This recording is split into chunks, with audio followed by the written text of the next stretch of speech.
अब बढ़ते हैं सेहत के अगले सेगमेंट की तरफ, फन की बात।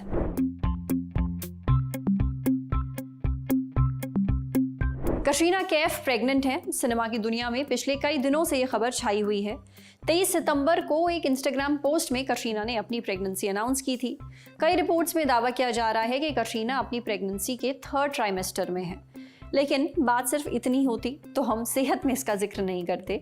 असल में जब से कटरीना ने अपनी प्रेगनेंसी के बारे में बताया है, तब से इंटरनेट पर तरह तरह की बातें हो रही हैं। लोग कटरीना की उम्र और प्रेगनेंसी को लेकर अपनी अपनी राय रख रहे हैं। हम ट्रोल्स की बात नहीं कर रहे हैं, उन पर तो ध्यान देने की ज़रूरत भी नहीं है।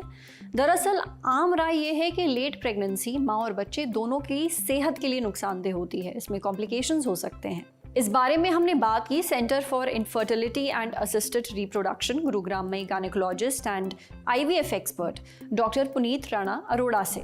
जाना क्या आज के समय में भी उम्र मायने रखती है जब बात प्रेगनेंसी की हो तो, या ये बस पुरानी बातें हैं। डॉक्टर पुनीत कहती हैं कि 35 या 40 की उम्र के बाद प्रेगनेंसी प्लान करने में कुछ चिंताएं होती ही हैं, जैसे महिलाओं के एग्स यानी अंडों की क्वालिटी कम होना, कंसीव करने में दिक्कतें आना, मिसकैरेज या बच्चे को जीन से जुड़ी कोई दिक्कतें होना। इन सब चीज़ों का रिस्क बढ़ जाता है। उम्र बढ़ने पर शरीर में कुछ हार्मोन्स कम हो जाते हैं, जिससे ओव्यूलेशन में दिक्कत आती है। ओव्यूलेशन यानी वो समय जब महिलाओं की ओवरी से अंडा रिलीज होता है। साथ ही ब्लड प्रेशर और प्रेगनेंसी में डायबिटीज़ होने का खतरा भी बढ़ जाता है।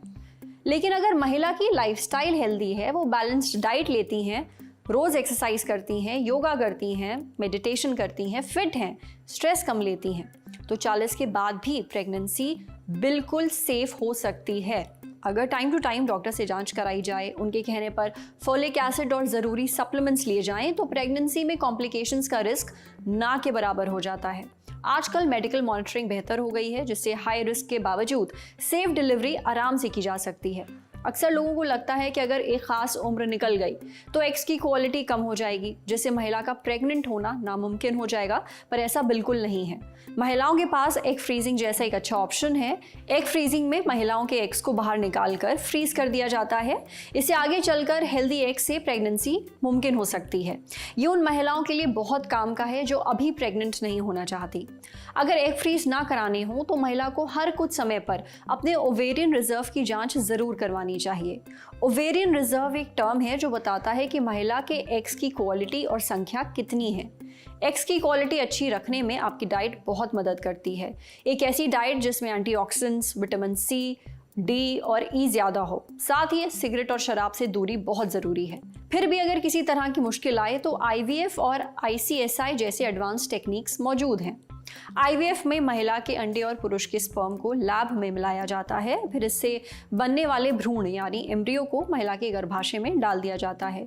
वहीं ICSI यानी कि इंट्रासाइटोप्लाज्मिक स्पर्म इंजेक्शन IVF का एक एडवांस्ड रूप है।